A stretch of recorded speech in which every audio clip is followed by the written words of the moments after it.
Graça e paz, bom dia.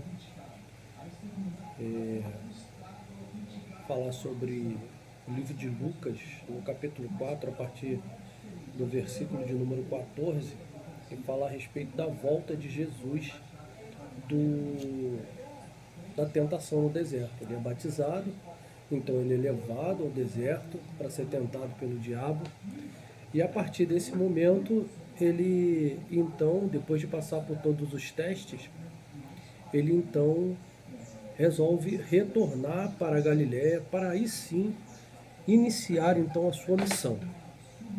Né?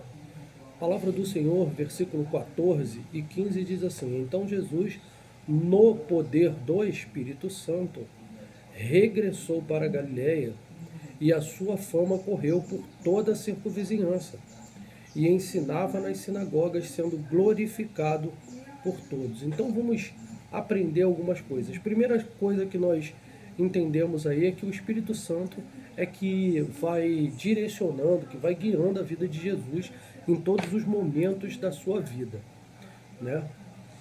Outra coisa que a gente vê de importante aí é que Jesus ele está sempre indo às sinagogas.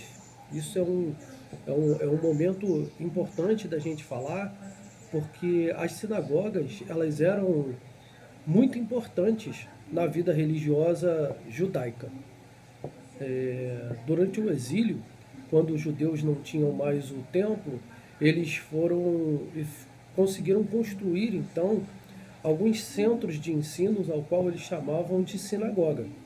Então foi estabelecido então alguns lugares de adoração no sábado e como escolas para meninos durante a semana. Para quê? Para que eles não esquecessem da sua da sua da sua religião, né? Ah, não sei se vocês lembram, né?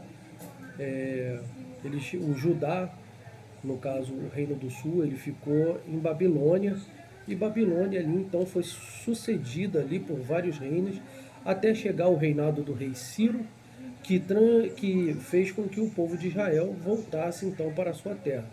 Decretou, né? Fez um decreto para que eles voltassem. Voltou a primeira vez com Esdras e depois retornou um segundo grupo com Neemias. Primeiro foi a reconstrução do templo e a segunda foi a reconstrução dos muros de Jerusalém. Enfim, então eles podiam ser instalados em qualquer cidade onde eles estivessem ou onde eles fossem morar, e pelo menos 10 famílias poderiam estar ali então assistindo aquela aula. Eram administradas por um líder e um assistente, sempre assim, um líder e um assistente, né? Na sinagoga, o líder, ele frequentemente convidava alguns mestres para poder estar ali ensinando também. Então, alguns mestres que vinham, né, de outras regiões, ou até mesmo estavam passando ali pela cidade, se fazia, ou que fosse conhecido naquela cidade também, né? Que não existia só um mestre, só um rabi naquela época, existiam alguns, existiam vários, e aí às vezes era dada a oportunidade para que eles estivessem ali, para poder ler as escrituras e também fazer uma explanação sobre ela. A partir do versículo de número 16 até o versículo de número 30, Jesus então visita uma certa sinagoga em Nazaré, né? E ali, como costume sempre dele, no sábado, de ir à sinagoga, que sábado é o dia do dia do descanso, né, dos judeus. Então, embora ele fosse o Filho perfeito de Deus e a sua sinagoga local deixasse muito a desejar, Jesus ele comparecia aos cultos toda semana, não faltava, né? Isso é importante a gente pegar e relatar e saber. Todos os sábados Jesus estava então na sinagoga. Seu exemplo faz com que a nossa desculpa para não irmos à igreja, não irmos aos cultos, né, não sejam convenientes e atendam aos nossos próprios interesses. Faça a adoração regular algo constante. na sua vida. Então, nas nossas vidas, a gente tem que prezar isso, porque um dos princípios de Jesus é ele estar sempre congregando, né? Está sempre ali falando da palavra do Senhor. Isso é muito importante para a vida do povo de Deus. Porque o apóstolo disse para que nós não deixamos de congregar, como é costume de algumas pessoas fazê-lo. Jesus, do versículo 17 ao versículo 21, Jesus, então, ele cita um texto que se encontra em Isaías 61, do versículo 1 ao versículo 2. Este profeta, ele comparou a libertação de Israel do exílio de Babilônia com o ano do jubileu, quando todas as dívidas eram canceladas, todos os escravos libertos e toda a propriedade era devolvida aos seus donos. Isso está lá em Levítico, capítulo de número 25. Mas a libertação do exílio de Babilônia, ela não trouxe o que os judeus eles esperavam. Eles ainda eram um povo conquistado e oprimido. Então, com certeza, Isaías se referiu a uma data distante, né? A uma era messiânica, futura. Jesus então anunciou corajosamente que ele disse: hoje se cumpriu esta escritura em vossos ouvidos. Mas o cumprimento da profecia, ele ocorreu de um modo que o povo ainda não podia compreender, eles ainda não conseguiam entender aquilo que estava realmente acontecendo ali naquele momento. A partir do versículo de número 24, nós vamos ver que até o Senhor Jesus, ele foi rejeitado como profeta em sua própria cidade natal. Hoje, muitas pessoas têm uma atitude semelhante, considerando especialistas alguém que possuiu uma bela pasta e vem de um lugar a mais de 300 quilômetros de distância. Não que fique surpreso quando sua fé e vida cristã não forem facilmente entendidas ou aceitas por aqueles que o conhecem. Hoje, no dia de hoje, né, a gente ainda vê muita rejeição pelas pessoas que dão ensino na sua própria localidade, né? As pessoas são questionadas, não são muitas vezes aceitas dentro da sua própria comunidade de fé. No versículo 28, as observações de Jesus sobre Deus optar por alcançar os gentios ao invés de insistir com os judeus, oferecem o povo de Nazaré, enfurecem, na verdade, o povo de Nazaré.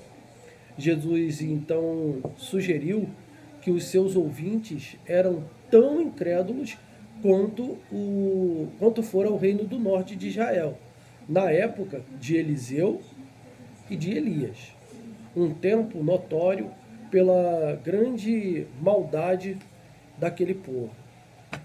Então Jesus ele começa então ali a falar sobre a incredulidade do povo de Israel, né? Que eles estavam incrédulos à vinda do Messias, na verdade, naquele tempo, né? E não estavam prontos, como eu já falei, para receber esse Messias, para vir, apesar de todo o preparo que teve para que ele pudesse chegar aqui. Inclusive a gente vê isso muito perfeitamente no livro de Daniel, quando se fala a respeito daquela estátua ao qual Nabucodonosor vê em sonho. No versículo 31, Jesus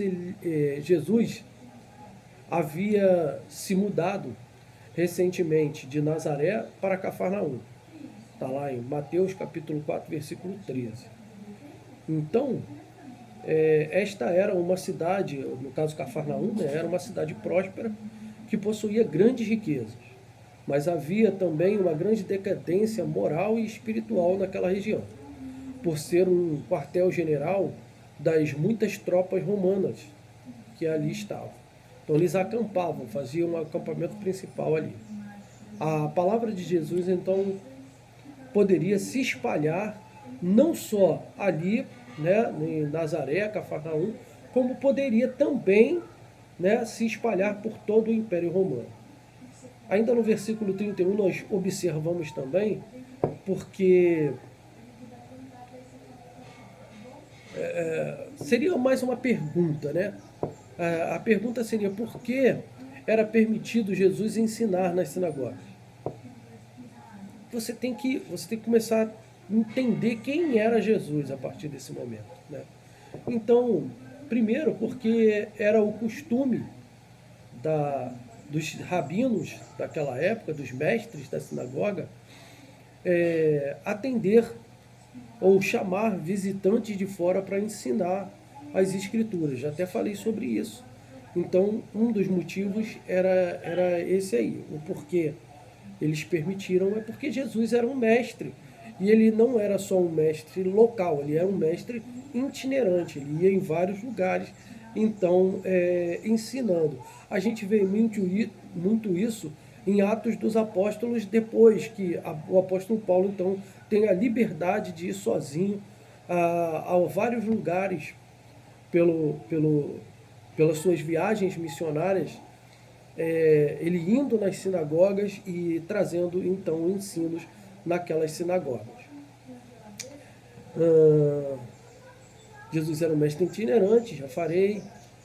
Ele era sempre muito bem-vindo para poder falar àqueles que se reuniam todo sábado nas sinagogas. Então isso é uma coisa importante a gente falar, porque a gente às vezes gera dúvida, né? Como é que eles deixaram Jesus falar? Porque Jesus era rabino, ele era mestre, tá? Ele não só tinha a sua função como carpinteiro, porque o pai dele era carpinteiro, provavelmente aprendeu aquela profissão. Os pais ensinavam os filhos as suas profissões desde pequeno. Então, Jesus então aproveitava esses momentos para trazer uma mensagem das boas novas e daquilo que vinha de novo aí pela frente, que era o Evangelho de Cristo Jesus, ou o cristianismo, como a gente chama nos dias de hoje, né? Lembrando sempre que Jesus ele não veio para acabar com a lei, para terminar com a lei, ok?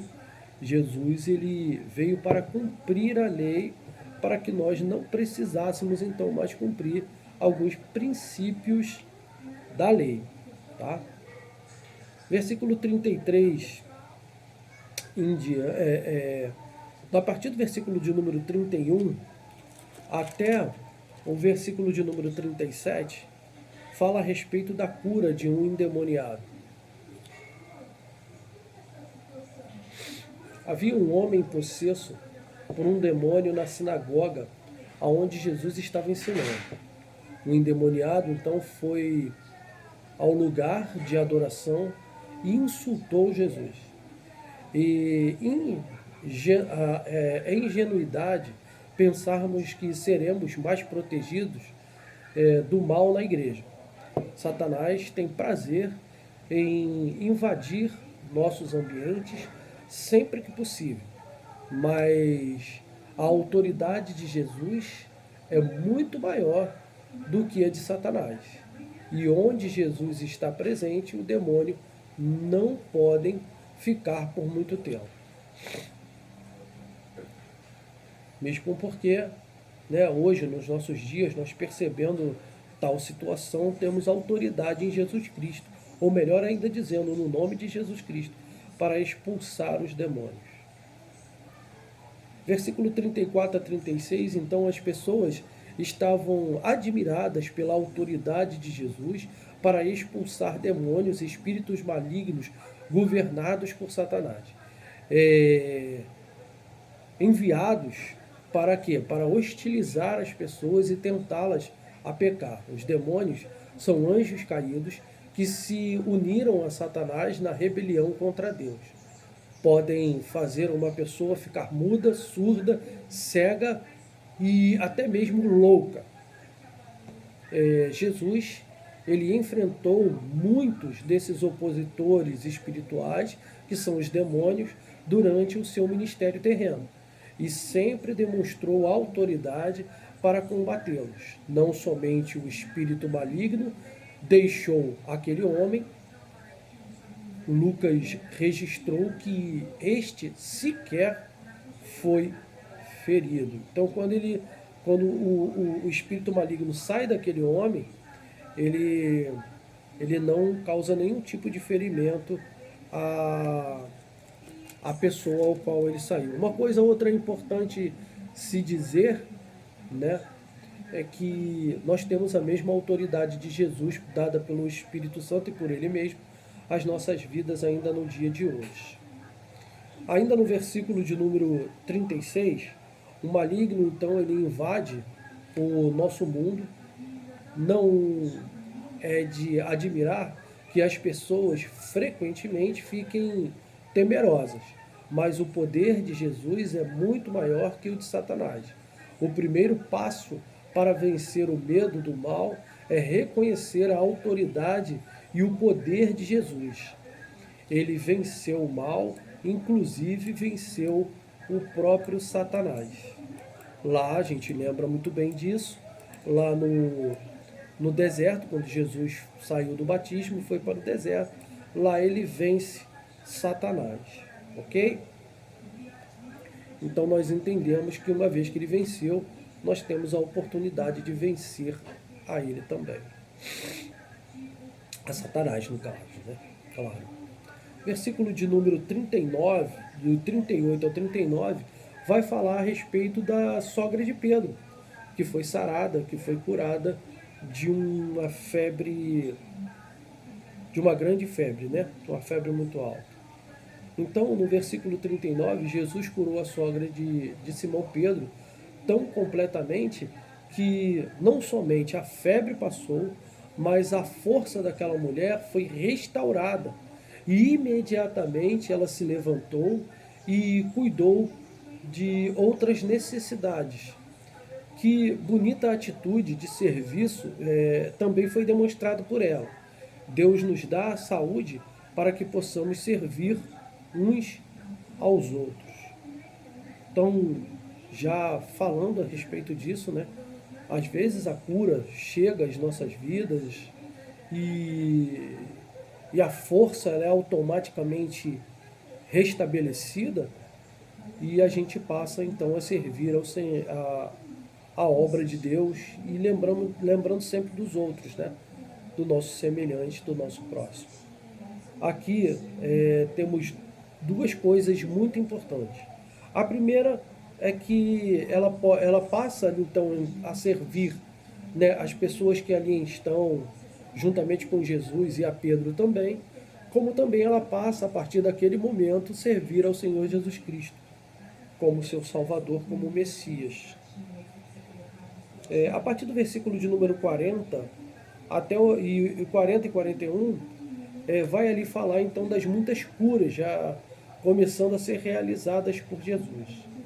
Porque teria que haver então uma pergunta, né? A pergunta é por que Jesus ele não queria que os demônios revelassem a identidade dele.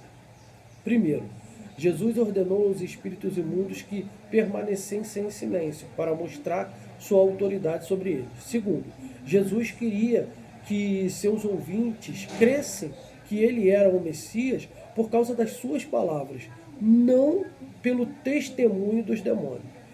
Terceiro, Jesus revelaria sua identidade no tempo de Deus, no tempo determinado. Não seria pressionado, cedendo aos planos malignos de Satanás.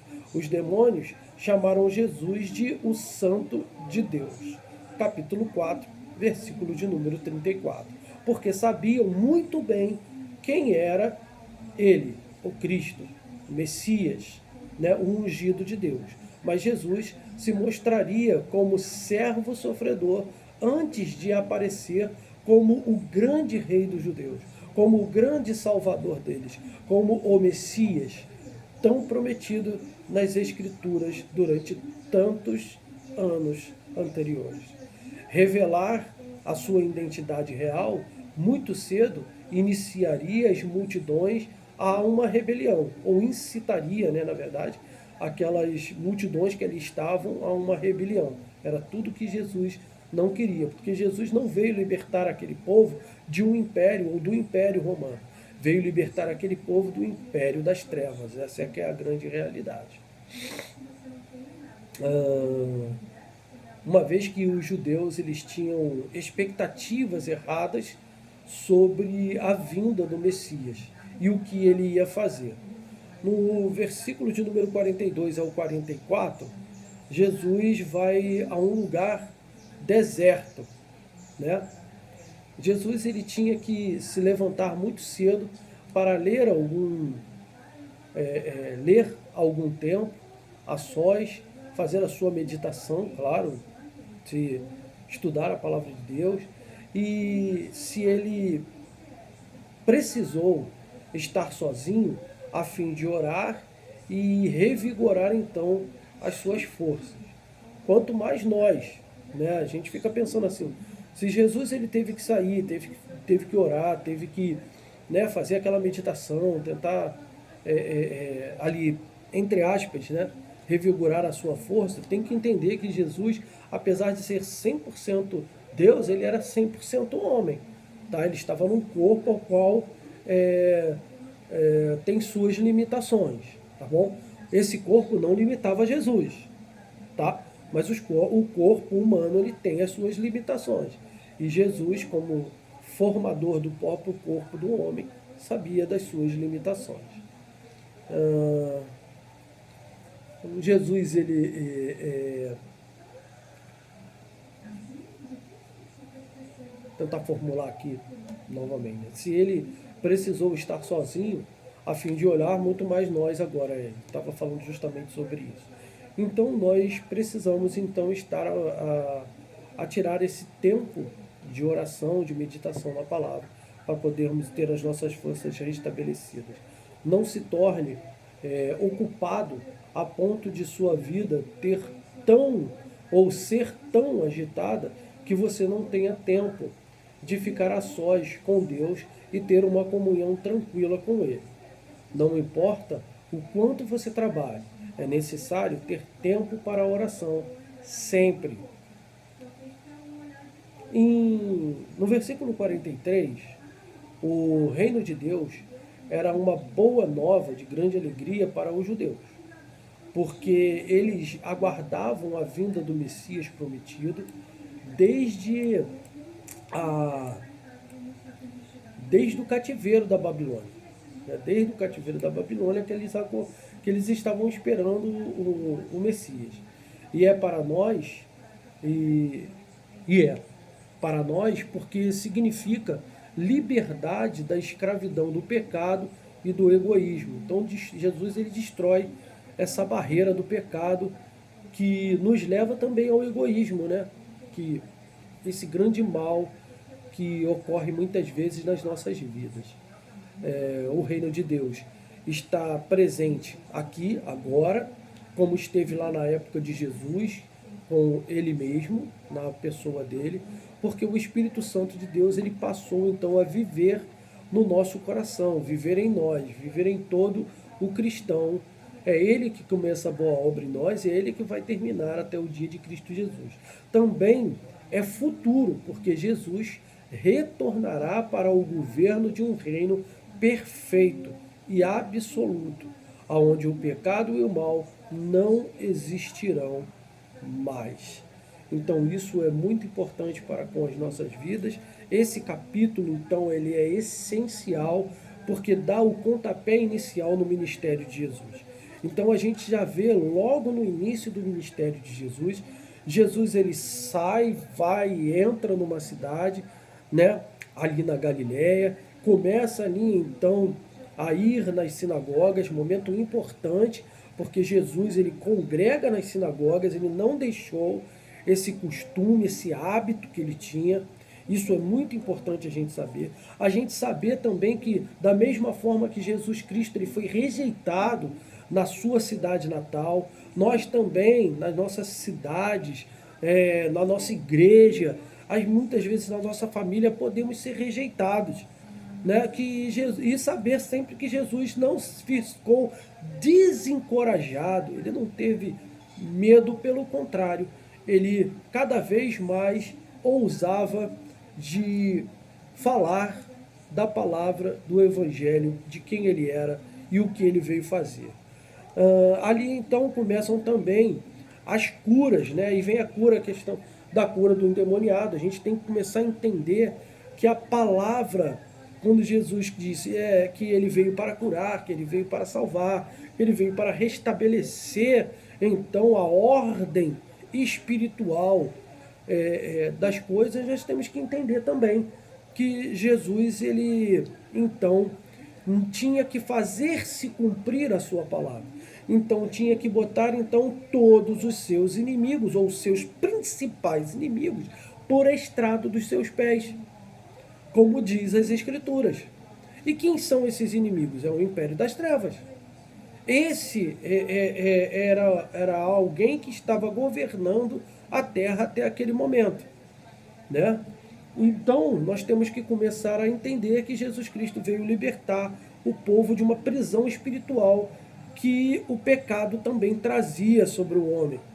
O Satanás, ele dominava o homem até o momento em que o homem era liberto dos seus pecados. Quando Jesus Cristo foi à cruz do Calvário, então ele nos libertou do pecado, principalmente quando reconhecemos que somos pecadores e reconhecemos em Cristo essa reconciliação, essa restauração nas nossas vidas. E aí, daí para frente, o Espírito Santo, então, começa a governar plenamente a nossa vida, abandonando sempre o pecado e seguindo em direção ao alvo perfeito. Temos aí, a partir desse momento, a autoridade para expelir demônios, para entendimento das Escrituras completamente, para falarmos da palavra de Deus com autoridade, com poder, e também para realizarmos, se for essa a vontade de Deus, curas, milagres, prodígios, sinais, maravilhas, né? Profetizar, falar em línguas, enfim, todas essas coisas que estão predispostas já, apresentadas também pelo apóstolo Paulo nas suas cartas.